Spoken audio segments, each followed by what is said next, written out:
नमस्कार, मी हर्षाली. हितगुज या आपल्या खास कार्यक्रमात आपल्या सर्वांचं स्वागत. या कार्यक्रमात आपण विविध आजार, त्यावरील उपचार याबद्दल चर्चा करत असतो आणि यावर तज्ज्ञांचं मार्गदर्शन देखील घेत असतो. आणि आजचा आपला विषय आहे गर्भाशयाच्या मुखाचा कर्करोग आणि त्यावरील जागरूकता.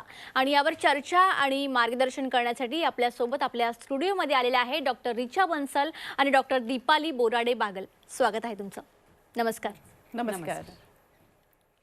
डॉक्टर रिचा बन्सल या अपोलो हॉस्पिटल नवी मुंबई येथे कन्सल्टंट गायनक ऑन्कोसर्जन आणि रोबोटिक सर्जन आहेत. त्यांना स्त्रीरोग विषयक कर्करोगाच्या उपचारांचा 11 वर्षांपेक्षा जास्तचा अनुभव आहे.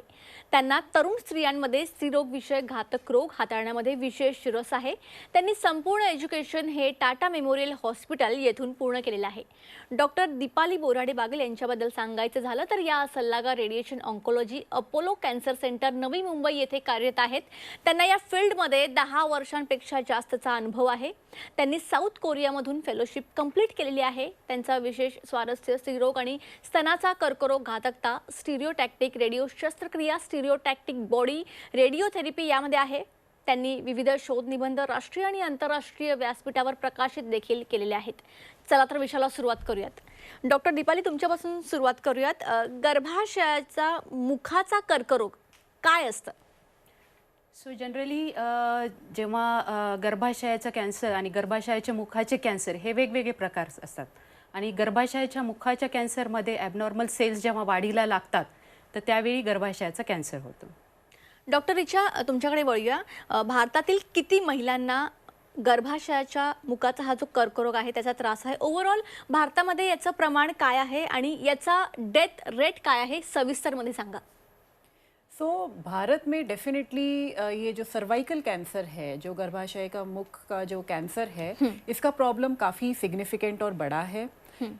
भारत में सबसे ज़्यादा महिलाओं में जो सबसे ज़्यादा कॉमन कैंसर है वो है ब्रेस्ट कैंसर, स्तन का कैंसर और cervical cancer second most common cancer है. और इनफैक्ट भारत के कई क्षेत्रों में सर्वाइकल कैंसर सबसे ज़्यादा कॉमन है. सर्वाइकल कैंसर का प्रॉब्लम जितने भी दुनिया में केसेस होते हैं, ऑलमोस्ट 25% केसेस अपने भारत में होते हैं.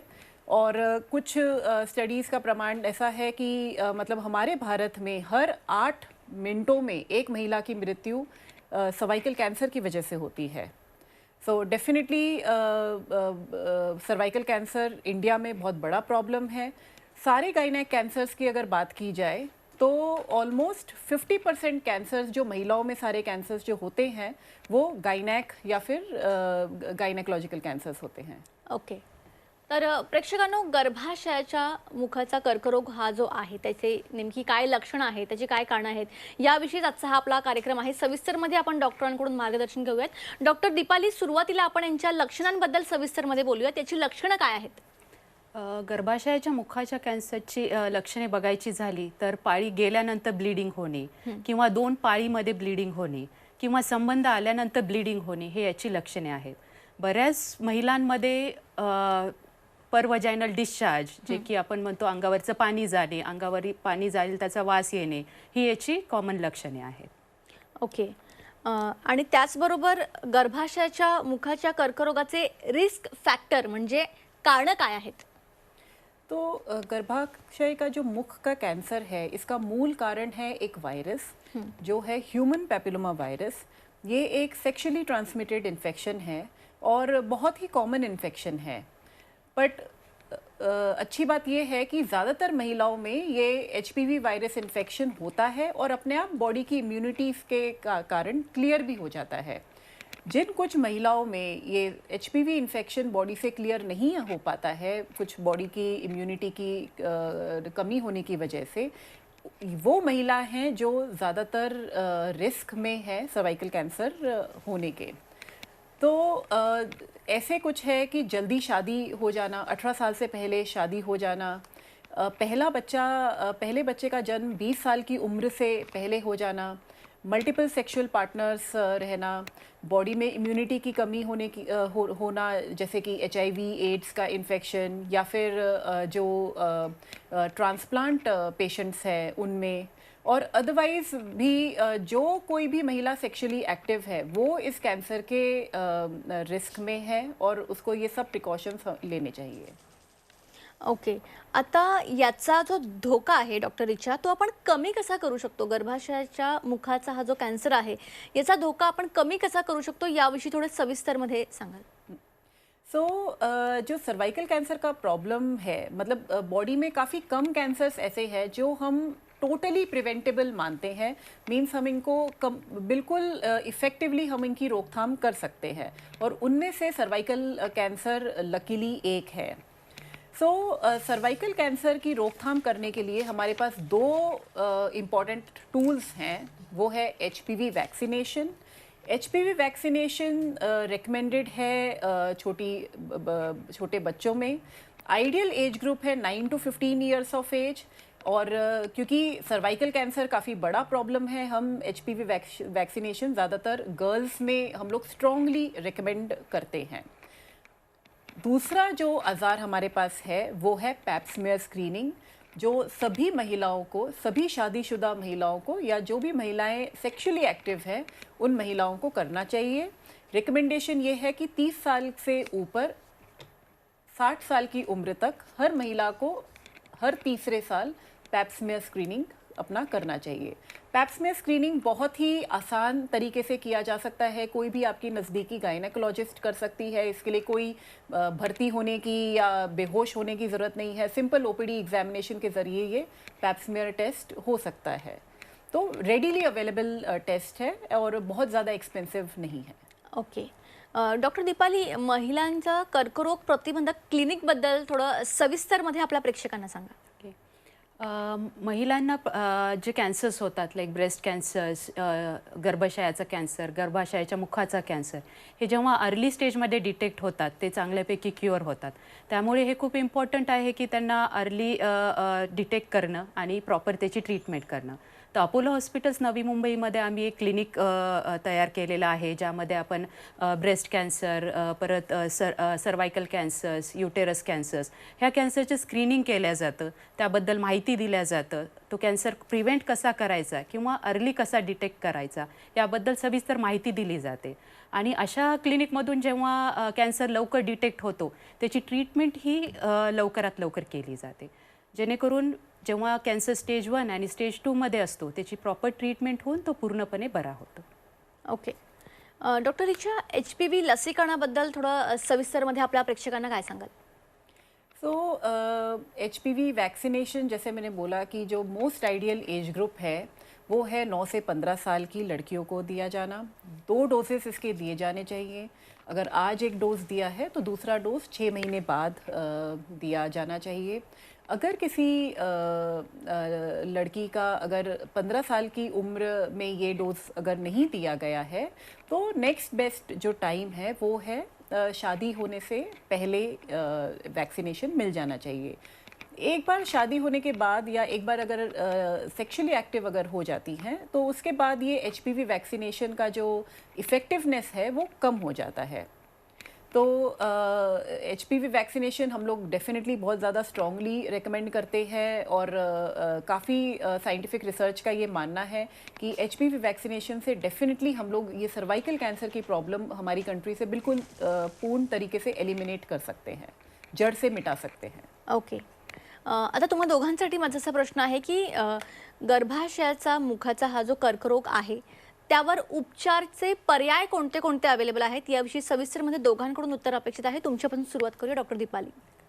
जेव्हा गर्भाशयाचे कॅन्सर हे लवकर डिटेक्ट होतात अर्ली स्टेजमध्ये, म्हणजे जेव्हा स्टेज 1 आणि स्टेज 2 मध्ये डिटेक्ट होतात तेव्हा सर्जरी ही प्रेफर केली जाते. किंवा पेशंट यंग आहे, पेशंटचं स्टेज अर्ली आहे, त्यावेळी सर्जरी हे ऑप्शन असते.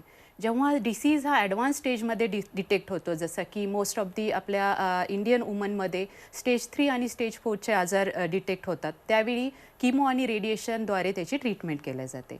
तर जी रेडिएशन आपण देतो तो 2 प्रकारे दिलं जातं, जसं की बाहेरून रेडिएशन देणे त्याला एक्सटर्नल बीम रेडिओथेरपी म्हणतात आणि इंटरनल रेडिएशन देणे त्याला ब्रॅकीथेरपी म्हणतात. आणि ह्या ट्रीटमेंटच्या दरम्यान किमोथेरपी ॲड केली जाते, जेणेकरून किमोथेरपी ही रेडिएशनचं काम वाढवेल. अशा प्रकारे ही कंबाईन ट्रीटमेंट असते. तो जैसे कि डॉक्टर दीपाली ने हमको बताया कि जब अर्ली स्टेज में सर्वाइकल कैंसर डिटेक्ट होता है तो सर्वाइकल कैंसर का ट्रीटमेंट बिल्कुल क्योरेबल है और हम लोग लॉन्ग टर्म सर्वाइवल हम लोग एक्सपेक्ट कर सकते हैं। तो जब ये अर्ली स्टेज में डिटेक्ट होता है तब इसकी वर्धाइन सिस्टेक्टमी मतलब सर्जरी से इसका हम लोग इलाज करते हैं। ये सर्जरी मतलब ये सिंपल जो यूट्रस निकाल देने वाली सर्जरी नहीं है, ये प्रॉपर ऑन्को सर्जन या जो कैंसर सर्जरी जो करते हैं उन्हीं सर्जन्स के पास ये होनी चाहिए और सर्जरी से ये कम्प्लीटली क्योरेबल है। तो इसीलिए हम लोग ये एडवोकेट करते हैं कि सर्वाइकल कैंसर ज़्यादा से ज़्यादा महिलाओं में अर्ली स्टेज में पाया जाए, ये उसकी रोकथाम के लिए प्रिकॉशंस ली जाए। सब महिलाओं को इनके सिम्टम्स जो हैं, सिम्टम्स क्या हैं ये पता होने चाहिए। एक कैंसर अवेयरनेस हमको बढ़ानी है ताकि अगर किसी भी महिलाओं को इस प्रकार के अगर कोई सिम्टम्स है तो वो ये सिम्टम्स को इग्नोर ना करे और जल्दी ही अपने डॉक्टर को कंसल्ट करें। ओके डॉक्टर दीपाली, रेडिएशन थेरपीचे जे दुष्परिणाम म्हणजे साईड इफेक्ट्स असतात ते आपण मॅनेज कसे करू शकतो किंवा कमी कसे करू शकतो, काय यावर सॉल्युशन आहे याविषयी थोडं सविस्तरमध्ये आपल्या प्रेक्षकांना सांगा। महिलांमध्ये रेडिएशनबद्दल काही गैरसमज असतात, जसे की रेडिएशन हे पेनफुल आहे किंवा त्यात जळाल्यासारखे सेन्सेशन्स येतात, तर हे चुकीचं आहे आणि ते बरेच मिथ्स जे आहेत ते क्लिअर करायला पाहिजे। आणि रेडिएशन हे ॲब्सोल्युटली पेनलेस आहे, प्लस रेडिएशन द्यायच्या ज्या टेक्निक्स आता ॲडव्हान्स झालेल्या आहेत त्यामुळे रेडिएशन हे एकदम सेफ आहे, पेन न होता रेडिएशन दिलं जातं। आणि जेव्हा ॲडव्हान्स रेडिएशन टेक्निक्स वापरतात जसे की इमेज गाइडेड रेडिओथेरपी, त्यावेळी जे रेडिएशनमुळे होणारे साईड इफेक्ट्स आहेत ते आपण कमी करू शकतो। काही पेशंट्सला रेडिएशन दरम्यान जुलाब होणे किंवा लघवीला जळजळ होणे हे त्रास होऊ शकतात, पण विथ प्रॉपर मेडिसिन्स आणि ॲडव्हान्स टेक्निक्सने हे त्रास कमी केला जातो। ओके आता दोघांसाठी माझा असा प्रश्न आहे की अपोलो कॅन्सर सेंटर याविषयी आपल्या प्रेक्षकांना सविस्तरमध्ये तुम्ही काय सांगाल, कशा पद्धतीने इथे टीमचा ॲप्रोच असतो, ॲडव्हान्स टेक्नॉलॉजी ज्या काही आहेत, कॅन्सर प्रिझर्वेशन या सर्वांविषयी आपल्या प्रेक्षकांना सविस्तरमध्ये दोघांकडून उत्तर अपेक्षित आहे। तुमच्यापासून सुरुवात करूया। अपोलो हॉस्पिटल नवी मुंबई इथे एक डेडिकेटेड ऑन्कोलॉजी ट्यूमर बोर्ड आहे, जेणेकरून जिथे मेडिकल ऑन्कोलॉजिस्ट, सर्जिकल ऑन्कोलॉजिस्ट आणि रेडिएशन ऑन्कोलॉजिस्ट हे सगळे सोबत बसतात। इवन दी रेडिओलॉजिस्ट आणि पॅथॉलॉजिस्ट हे पण त्या टीमचा पार्ट आहेत। त्याच्यामुळे एखाद्या पेशंटला कॅन्सर डिटेक्ट झाल्यानंतर त्या कॅन्सरबद्दलची पूर्ण चर्चा आधी टीममध्ये होते आणि त्या योग्य तो सल्ला त्या पेशंटला दिला जातो। जसे बऱ्याच ट्रीटमेंटमध्ये सर्जरी हे पहिलं ऑप्शन असतं आणि सर्जरीनंतर किमोथेरपी आणि रेडिएशन हे लागू शकतं। तर अशा वेळी कुठली ट्रीटमेंट पहिली द्यायची आणि कुठली ट्रीटमेंट योग्य आहे हे पूर्ण डिस्कस केल्यानंतरच ट्रीटमेंट दिली जाते। याला मल्टीडिसिप्लिनरी ट्यूमर बोर्ड अप्रोच म्हणतात, जेणेकरून पेशंटला योग्य ती ट्रीटमेंट आणि योग्य त्यावेळी प्रोवाइड केली जाते। ओके डॉक्टर, अगर सर्जरी की बात करें तो अपोलो हॉस्पिटल में हमारे पास सारे एडवांस्ड टेक्नोलॉजीज़ हैं। जो पेशेंट्स रोबोटिक सर्जरी के लिए सूटेबल है उनको हम ये रोबोटिक सर्जरी का बेनिफिट देते हैं और इसके बेनिफिट्स हम सब जानते हैं। जल्दी ही मतलब छोटे इंसिजन से पूरी सर्जरी हो जाती है, बहुत बड़ा बॉडी पे कट नहीं लेना पड़ता है, पेशेंट जल्दी रिकवरी हो जाता है, हॉस्पिटल से डिस्चार्ज जल्दी मिल सकता है और पेशेंट अपना नॉर्मल जो रूटीन है जल्दी से वापस अपने नॉर्मल रूटीन पे आ जाता है, कोई बेड रेस्ट लेने की ज़रूरत नहीं है। तो ये जो भी पेशेंट्स सूटेबल हैं रोबोटिक सर्जरी के लिए वो हम रोबोटिक सर्जरी वो पेशेंट्स का हम लोग रूटीनली कर रहे हैं। जिन पेशेंट्स का और ज़्यादा बड़ा मेजर सर्जरीज होते हैं उनके लिए हमारे पास बहुत अच्छा dedicated ICU intensive care unit available है, पूरी आईसीयू की टीम अवेलेबल है जिनसे उनका 24 घंटे उनका कंटिन्यूस मॉनिटरिंग रहता है। डॉक्टर दीपाली ने जैसे बताया कि पूरी टीम एक ही छत के नीचे पूरी टीम अवेलेबल है ताकि पेशेंट को कंप्लीट ट्रीटमेंट एक ही जगह पे मिल जाए। Radiation oncologist, medical oncologist, surgical oncologist तो हैं, साथ में फिजियोथेरेपिस्ट, डाइटिशियन, इनका भी बहुत इंपॉर्टेंट रोल रहता है कि एक पूरे पेशेंट की कंप्लीट ट्रीटमेंट जर्नी में कि पेशेंट पूरी तरीके से अपने ट्रीटमेंट से पूरा रिकवर होके और बैक टू नॉर्मल लाइफ में आ सके। तो ये सारी सुविधाएं अपोलो हॉस्पिटल में अवेलेबल है और डेफिनेटली पेशेंट्स इसका लाभ उठा सकते हैं। ओके तर प्रेक्षकांनो, गर्भाशयाच्या मुखाचा कर्करोग आणि याविषयी काय जागरूकता आपण करू शकतो, कोणते उपचार करू शकतो, याविषयी आमची ही जी चर्चा आहे ती अशीच चालू राहील. इथे आपण एक छोटासा ब्रेक घेऊया, लगेच परत येऊया. ब्रेकनंतर आपल्या सर्वांचं पुन्हा एकदा स्वागत. गर्भाशयाच्या मुखाचा कर्करोग जागरूकता हा आपला विषय होता आणि या विषयावर आपण मार्गदर्शन घेत होतो डॉक्टर रिचा बन्सल आणि डॉक्टर दीपाली बोराडे बागल यांच्याकडून. पुन्हा एकदा विषयाला सुरुवात करूयात. तर डॉक्टर, सर्वायकल कॅन्सर अवेअरनेस का गरजेचा आहे आणि या वर्षीची काय थीम आहे, डॉक्टर दीपाली सविस्तरमध्ये सांगा. जसं की सर्वायकल कॅन्सर डॉक्टर रिचाने आता सांगितलं की आपला इन्सिडेन्स वाढत आहे आणि महिलांमध्ये हा सेकंड मोस्ट कॉमन कॅन्सर आहे. तर हे खूप गरजेचं आहे की हा कॅन्सर आपण प्रिव्हेंट करावा आणि प्लस अर्ली डिटेक्शन करून ट्रीट करावा. तर ह्या वर्षीची जी थीम आहे, जानेवारी जनरली हा सर्वायकल कॅन्सर अवेअरनेस मंथ असतो आणि ह्या वर्षीची थीम अशी आहे की लर्न, प्रिव्हेंट अँड स्क्रीन. तर लर्न करणं का गरजेचं आहे की तुमचे जे काही सिम्पटम्स आहेत सर्वायकल कॅन्सरशी रिलेटेड, जसं की पोस्टमेनोपॉझल ब्लिडिंग होणे किंवा डिस्चार्ज होणे किंवा संबंध आल्यानंतर ब्लिडिंग होणे, ह्या आपण इग्नोर नाही केले पाहिजेत. ह्या लक्ष देऊन त्या लवकर तपासणी केली पाहिजे. सेकंड आहे प्रिव्हेंट. कॅन्सर, सर्वायकल कॅन्सर हा असा एक कॅन्सर आहे की जो आपण प्रिव्हेंट करू शकतो. बाकी 80% कॅन्सर्स असे आहेत की आपण जे प्रिव्हेंट नाही करू शकत. तिथे early detection is the key. पण सर्वायकल कॅन्सर हा ओनली कॅन्सर की जिथे जो प्रिव्हेंट करू शकतो. त्याच्यामुळे कसा प्रिव्हेंट केला जातो, तर आपण हे व्हॅक्सिनेशनद्वारे आपण त्याची माहिती घेतलेली आहे. व्हॅक्सिनेशनचं एज ग्रुप पण मॅडमनी सांगितलं की लग्नाच्या आधी किंवा संबंध येण्याच्या आधी हे व्हॅक्सिन जास्त इफेक्टिव्ह आहे. थर्ड थिंग इज स्क्रीनिंग, की आपण आता समजा प्रिव्हेंट नाही करू शकत तर ॲटलिस्ट आपण अर्ली डिटेक्शन केलं पाहिजे. त्यासाठी स्क्रीनिंग हे खूप महत्त्वाचं आहे. आणि डॉक्टर रिचांनी जसं सांगितलं, स्क्रीनिंग खूप इझी आहे, ती काही इन्व्हेजिव्ह प्रोसिजर नाही, ॲडमिशनची तिथे गरज नाही. त्यामुळे स्क्रीनिंग करणं खूप गरजेचं आहे. ओके. सो मतलब बॉडी के भले ही आप कोई सा भी पार्ट का कैंसर ले लीजिए, जो अर्ली डिटेक्शन अगर स्टेज अगर अर्ली स्टेज में पाया जाएगा तो वो सिंपल ट्रीटमेंट प्रोटोकॉल से बिल्कुल सही हो जाएगा और हम लोग उसका क्योर एक्सपेक्ट करते हैं. पेशेंट अपनी नॉर्मल जीवन काल अपनी बिता सकते हैं. तो और वही कैंसर अगर ज़्यादा एडवांस स्टेज में अगर हमको पता चलेगा तो फिर ट्रीटमेंट प्रोटोकॉल्स भी बहुत कॉम्प्लिकेटेड हो जाते हैं, ट्रीटमेंट बहुत एक्सपेंसिव हो जाता है. हो सकता है कि पेशेंट को सर्जरी भी लगे, कीमोथेरेपी भी लगे, रेडिएशन भी लगे और फिर भी उसका लॉन्ग टर्म क्योर डॉक्टर्स फिर गारंटी नहीं कर सकते हैं. तो शॉर्ट में बात ये है कि अर्ली डिटेक्शन सबसे ज़्यादा ज़रूरी है. उसके लिए सारे आप अपने को एजुकेट करिए, सिम्टम्स आप अपने जानिए.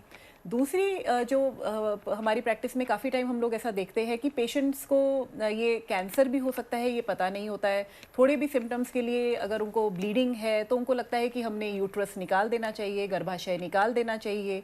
और ऐसे बहुत सारे पेशेंट्स आते हैं जो सिर्फ नॉर्मल सर्जरी या गर्भाशय निकाल के वो फिर ऑन्को सर्जन के पास आते हैं. तो यहाँ से फिर उनका ट्रीटमेंट कर पाना बहुत मुश्किल होता है. एक बार अगर गलत इलाज अगर पेशेंट को मिल जाता है तो फिर उसके बाद ट्रीटमेंट उसका और ज़्यादा कॉम्प्लिकेटेड हो जाता है. तो यहाँ पे इम्पॉर्टेंट ये है कि आप कैंसर के सिम्टम्स आप समझिए और उसकी सही तरीके से फिर उसकी डायग्नोसिस और ट्रीटमेंट कराइए. ओके. मला आणखी एक असा प्रश्न विचारावासा वाटतो, हा जो कर्करोग आहे हा पूर्णपणे कवर होऊ शकतो का? ट्रीटमेंट करने के बाद पूरी तरह से ये ख़त्म हो सकता है क्या? डेफिनेटली ये पूरी तरह से ख़त्म हो सकता है और स्पेशली अगर अर्ली स्टेज में पाया गया है तो डेफिनेटली ख़त्म हो सकता है. तो जो स्टेज 1 जो सर्वाइकल कैंसर है वो रेडिकल सर्जरी, ऑन्को सर्जरी के ज़रिए क्योर हो सकता है. और हो सकता है कि कुछ पेशेंट्स को सर्जरी के बाद रेडिएशन एंड कीमोथेरेपी भी लगे.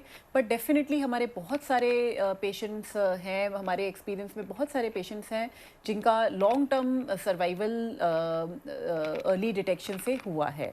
वहीं अगर किसी का कैंसर लेट स्टेज में पता चलता है तब वहाँ पे थोड़ा सा पूर्ण तरीके से उसको ठीक कर पाना थोड़ा सा मुश्किल हो जाता है. और ज़्यादातर ये वही पेशेंट्स होते हैं जिनको जो लंबे समय तक अपने इस सिम्टम्स इग्नोर करते जाते हैं. और कई बार डेफिनेटली ये भी होता है कि अफोर्डिंग नहीं होते हैं और वो उनको सही तरीके से इलाज नहीं मिल पाता है. ओके.